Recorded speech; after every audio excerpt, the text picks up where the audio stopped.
माझा मोबाईल आहे.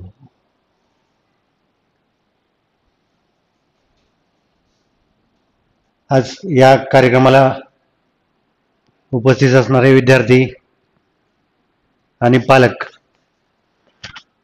यांचं क्लासेसतर्फे हार्दिक स्वागत.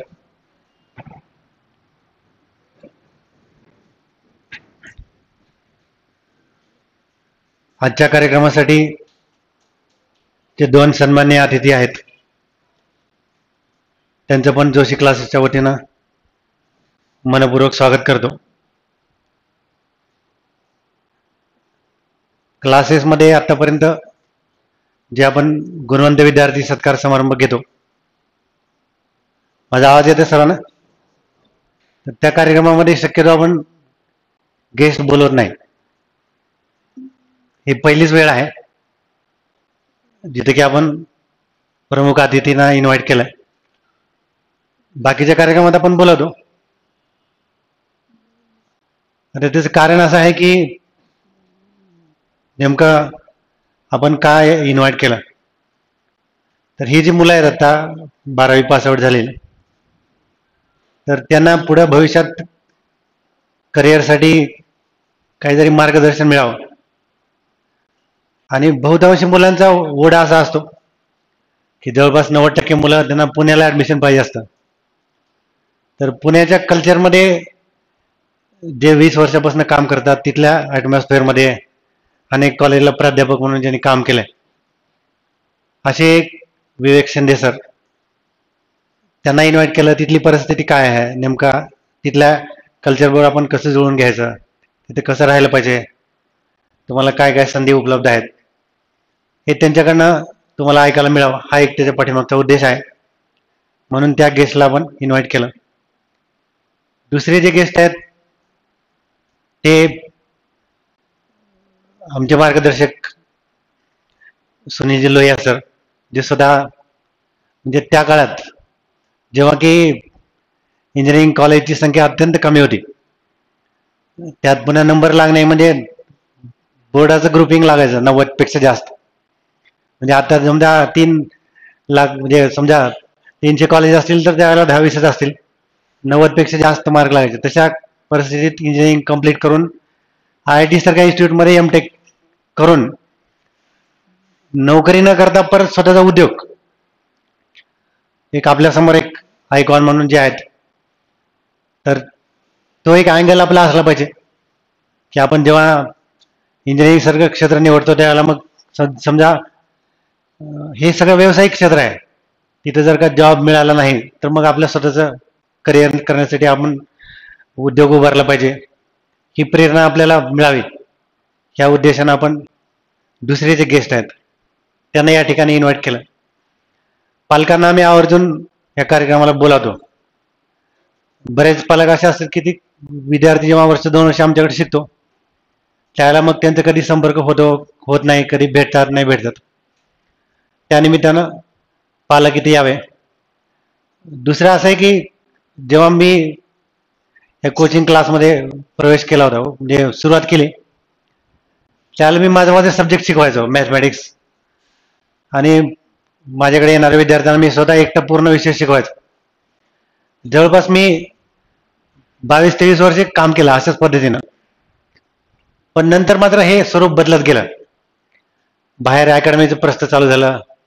जो कोणी क्लास ओनर आहे तो शिकवण्याच्या भांगेत पडायचा नाही, तो आपल्या बसून मॅनेजमेंट बघायचा, दुसरे लोक टीचर ठेवून शिकवायचं.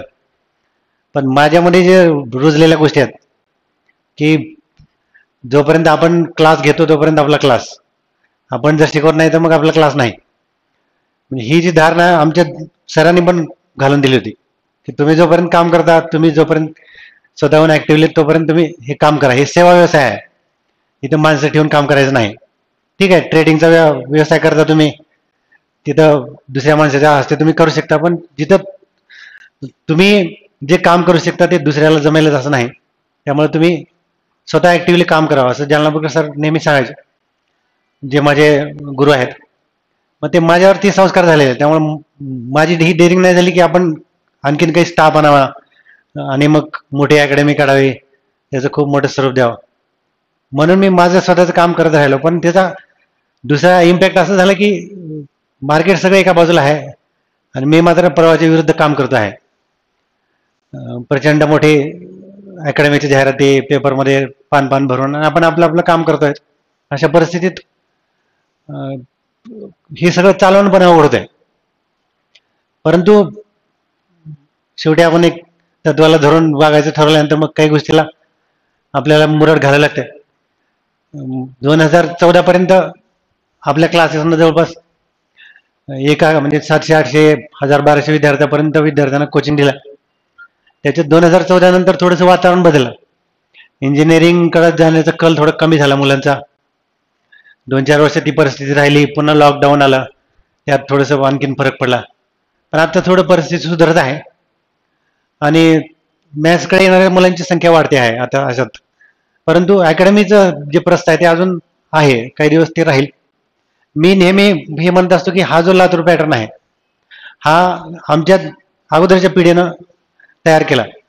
त्यांनी स्वतः कष्ट घेतले खूप. आणि इथं असं होतं की एक सब्जेक्ट म्हणजे एक टीचर, जसं उपासे सर होते, जलनापूरकर सर होते, त्याच्यानंतर पी कुलकर्णी सर होते, बादाडे सर होते, असे आमचे सिनियर टीचर जे आहेत, सोनवणे सर, ह्या टीचरनी खूप काम केलं त्या क्षेत्रामध्ये, आमच्या क्षेत्रामध्ये. आणि मग नंतर मग आम्ही त्यांचं मार्गदर्शन घेऊन पुढे आम्ही आमची वाटचाल चालू ठेवली. तर ते इंडिव्हिज्युअल क्लासच्या पॅटर्नमध्ये मी वाटलेलं आहे आणि मला नक्की खात्री आहे की इंडिव्हिज्युअल क्लासच खूप मोठा रिझल्ट देतो. कारण मला आपलं हे क्लास हे त्याचं उदाहरण आहे. तुम्ही पाहत असाल आज हे जे अकॅडमी, खरं तर आता तुलना करू नये, पण आता ते समजावून कसं सांगायचं तुलना केल्याशिवाय. अकॅडमी कल्चरमध्ये 7-8 ब्रँचेस आहेत. प्रत्येक ठिकाणी 5-5, 10-10 हजार विद्यार्थी धरले तर 70-80 हजारच त्यांचं इंटेक असतं. त्याच्यात 300-400 मुलं ते लागतात. पण आज आपण 2 बॅचेसच घेतो फक्त, कारण मी एकटा काही 4 जवळ बॅच घेऊ शकत नाही. 2च 11वीच्या 2 12वीच्या बॅच, 4 बॅचेस हार्डली 5-5.5 तास 6 तास टीचिंग, त्याच्या पलीकडे शक्य नाही. तर 2 बॅचेसमध्ये 100-125 मुलं एका बॅचमध्ये असतात. समजा ऍडमिशन जरी तेवढे असले, रेग्युलर करणारे विद्यार्थी धरले तर 200-250 संख्या होते. त्यातले जवळपास 40-45 विद्यार्थी जर 90च्या वरचे असतात आणि 85 ते 90च्या मधली संख्या सुद्धा जवळपास 60-70 असते, काठावर असलेले 89-88 असे. म्हणजे जसं आता मॅडमनी सांगितलं 200 विद्यार्थी जर समजा आपण पकडले रेग्युलर करणारे आणि त्यातले 100-125 विद्यार्थ्यांचा नंबर लागतो, म्हणजे जवळपास 45-50% आपला स्ट्राईक रेट आहे. आणि दुसरीकडे परिस्थिती बघितलं तर 5% सुद्धा तो रेट होत नाही. कारण काय, तर पूर्ण मी इनिशिएटिव्ह घेतलेला आहे. विद्यार्थ्याला शिकवणारा मी एकटाच आहे, त्यांचे डाऊट सॉल्व्ह करणार मी आहे, पेपर पण मी काढतो, असाइनमेंट नोट्स प्रत्येक गोष्टीवर माझं कंट्रोल आहे, लक्ष आहे. म्हणून हे सगळं शक्य होत आहे. आणि पालकांचा विद्यार्थ्याचा विश्वास, बरेच विद्यार्थी असे आहेत की ते खूप मोठी फीस भरून अकॅडमीत क्लास लावतात, पण तिथं समजत नाही, टीचर निघून जातात, एकाचं कळत आहे दुसऱ्याचं कळत नाही, असे अनेक प्रॉब्लेम तिथं होतात. मग ते मुलं अर्ध्यातून येतात सोडून.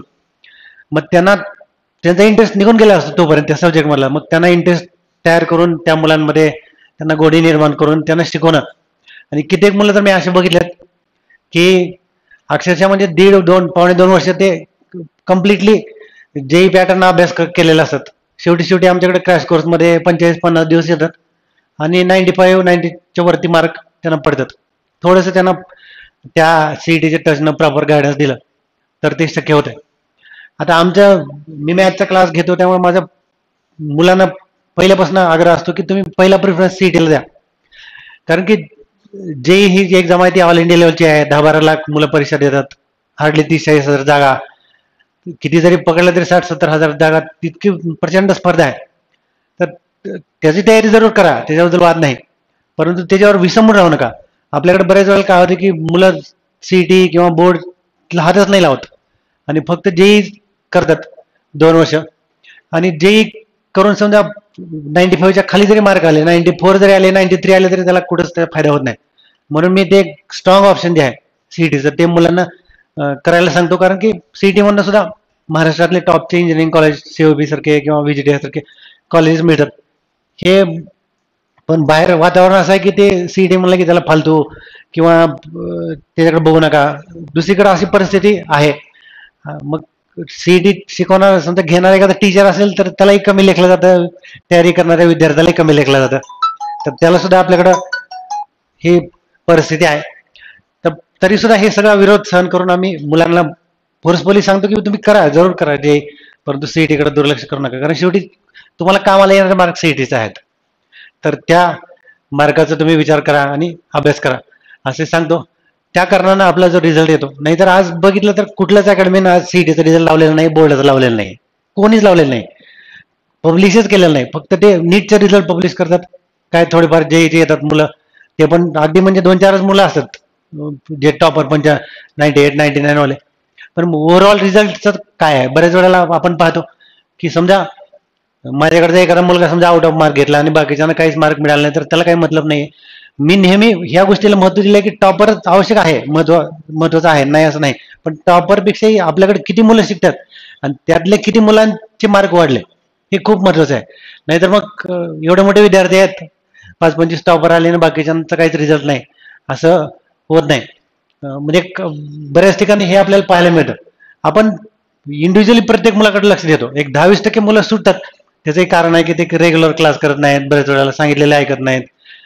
पालकांनाही सांगून बघतो आम्ही, एक 20-30% जर मुलं सोडले तर बाकीचे 60% मुलांमध्ये जेव्हा ते आपल्याकडे येतात त्याला त्याच्याकडे नक्की त्याच्या आहे त्या लेवलमध्ये तरी 20-30% नक्की वाढ होते, हे आपण निश्चित सांगू शकतो. फक्त आता बऱ्याच वेळेला काय होतं की 3-3 पॅटर्न शिकवावं लागतात. बोर्ड आहे, सीईटी आहे, कम्प्लीट टेक्स्ट बुक शिकवावं लागतं, सीईटीचं घ्यावं लागतं, जेईचा पण टच बऱ्याच प्रमाणात द्यावा लागतो. त्यामुळे कधी कधी थोडंफार काही ठिकाणी पर्टिक्युलरली जो पार्ट ओनली जेएला आहे त्याकडे थोडंसं दुर्लक्ष होतं. जो कॉमन पार्ट आहे त्याच्याकडे आपण सीईटीला आणि जेईला कॉमन असणार त्याकडे जेईपर्यंत अप्रोच आपला असतो, परंतु जे इंडिपेंडंट टॉपिक आहेत त्याकडे थोडंसं कमतरता भासते. वेळही पुरत नाही, बऱ्याच वेळेला 1.5 तासाची बॅच असते, त्यात पुन्हा काही वेळेला आपण बॅचच्या शेवटच्या 5-10 मिनिटात काही मुलांची क्विज घेतो. तसं बघायला गेलं तर तासावरच आपलं शिकवणार आहे. तर त्या ह्याच्यात सगळं सिलेबस कम्प्लीट करायचं कुठेतरी थोडंफार राहून जातात काही त्रुटी, परंतु आम्ही वरच्यावर त्याच्यावरती पण नवीन प्रयोग करतोय, ते पण कसं भरून काढायचे यासाठी प्रयत्न करत आहोत. आपला क्लास जो चालतो हा फक्त आपल्याकडे जे शिकलेले विद्यार्थी आहेत ते दुसऱ्याला सांगतात, म्हणजे माउथ पब्लिसिटी जी म्हणतो, म्हणजे आपण कुठं काही त्याचे पब्लिश जाहिरात, आता फक्त एवढंच की वा मी एवढं वर्ष झालं काम करतोय, विद्यार्थ्यांना पण कौतुक असतं की आम्ही तुमच्याकडे टॉपर आलो, मग आमचं काहीतरी कौतुक झालं पाहिजे, म्हणून मग आपण फक्त पेपरमध्ये त्या मुलांचे फोटो देतो. त्याच्यात आम्ही काहीच नाही, फक्त विद्यार्थ्यांना हार्दिक शुभेच्छा, आमच्याकडे ऍडमिशन घ्या किंवा आम्ही खूप चांगलं शिकवतो असलं काही ताकद नाही त्यात. म्हणजे बिलकुल फक्त मुलांचे फोटो, त्याचे खाली त्याचे मार्क आणि क्लासेस तर्फे अभिनंदन, म्हणजे ती जाहिरात अर्थात नसतेच आहे, फक्त मुलांना वाटतं की आमचं काहीतरी कौतुक झालं पाहिजे सार्वजनिक ठिकाणी, म्हणून आम्ही ते करतो. नाही तर आमचा तो पण उद्देश फार नसतो. पूर्वी तर तेही करत नव्हतो, आता थोडंसं आम्ही बदल केलाय. तर विद्यार्थी आणि पालकांचा प्रचंड पाठिंबा आहे. आणि खूप कॉमन विद्यार्थी आहेत आमच्याकडे जे आलेत, जे आता 90च्या वर मार्क घेतले, ते काय सगळे टॉपर नाही आहेत 10वीचे, सर्वसाधारण बरेच मुलं आहेत. पण त्यांनी ऐकलं, आमचं मेहनत घेतली, आम्ही जसं सांगतो तसं ऐकले आणि मग त्यांची डेव्हलपमेंट झाली. तर आता हे सगळं क्लासेसच्या संबंधाने मी तुम्हाला बोललो. खरं तर आता 2 मेन गेस्ट आपल्याकडे आहेत. मी फार बोलणार नाही असं ठरवलं होतं बिलकुल, पण ते आता ह्या ओघामध्ये काही गोष्टी थोडंसं सांगणं गरजेचं वाटतंय, म्हणून मी थोडंसं बोललो. आणि शेवटी माझ्याकडे जे विद्यार्थी शिकलेत आता ते कायमस्वरूपी माझे विद्यार्थीच असणार आहेत. त्यांना फक्त मी शेवटच्या काही 2 मिनिटं सांगतो, संदेश देतो आणि मग मी माझं भाषण या ठिकाणी संपवतो की तुम्ही आता पुढे इंजिनिअरिंग साठी जाणार आहात, मोठ्या शहरात जाणार आहात, तिथलं जे काही तिथं सगळ्याच गोष्टी आहेत, चांगलं आहे वाईट आहे, तर तिथल्या वाईट गोष्टीमध्ये न मिसळणे आणि चांगल्या गोष्टी तिथून ज्या काही शिकायला मिळतात त्या आत्मसात करणे. जसं आतापर्यंत आपण खूप चांगल्या पद्धतीने राहिलो, तसंच आपलं करिअर होईपर्यंत, बी कम्प्लीट होईपर्यंत, पुढचं एज्युकेशन होईपर्यंत आपण चांगलं राहिलं पाहिजे आणि पुढं भविष्यामध्ये जास्तीत जास्त चांगलं शिकण्याचा प्रयत्न केला पाहिजे.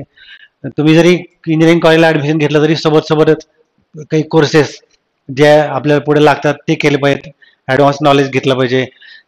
पुढे आता जरी समजा काही मुलांना कमी मार्क पडले असतील तरी बी 4 वर्षात आणखीन जास्त चांगली तयारी करून, गेट सारख्या ज्या एक्झाम आहेत त्याची तयारी करून चांगल्या इन्स्टिट्यूटमध्ये एमटेक, जसं आपल्याकडे समोर सरांचं उदाहरण आहे, तर चांगल्या इन्स्टिट्यूटमधून आपण एमटेक वगैरे करून आपलं क्वालिफिकेशन जे आहे ते इम्प्रूव्ह केलं पाहिजे, आपली स्वतःची डेव्हलपमेंट केली पाहिजे, स्वतः चांगलं राहिलं पाहिजे नेहमी. निर्व्यसनी, विशेष करून जे आता आपण थोडंसं फॅड इंजिनिअरिंग कॉलेजमध्ये आता आपण बघतो काही पेपरला बातम्या येतात, टीव्हीवर हे करतात की थोडंसं व्यसनाधीनता किंवा बाकीचे हे पार्ट्या बिट्या हे जे प्रकार सुरू झाले, तर त्या सगळ्या गोष्टीपासून अलिप्त राहून आपण आपलं काम, आपलं करिअर याला फोकस करून आपलं स्वतःचा रिझल्ट आणण्याचा खूप चांगल्या पद्धतीने प्रयत्न करा. तुम्हाला पुढच्या भावी करिअरसाठी खूप शुभेच्छा देतो आणि माझं मनोगत या ठिकाणी संपवतो. धन्यवाद.